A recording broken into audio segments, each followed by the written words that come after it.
दो cute monkeys एक pink jacket में एक येलो कैप में जंगल में मस्ती कर रहे होते हैं। तभी उन्हें आसमान में एक बड़ी सी रेनबो बबल क्लाउड दिखाई देती है।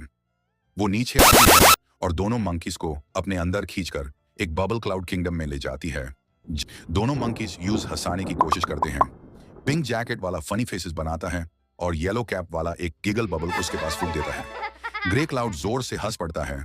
पूरा किंगडम रेनबो कलर्स में चमक उठता है। बबल्स फिर से हवा में उड़ने लगते हैं।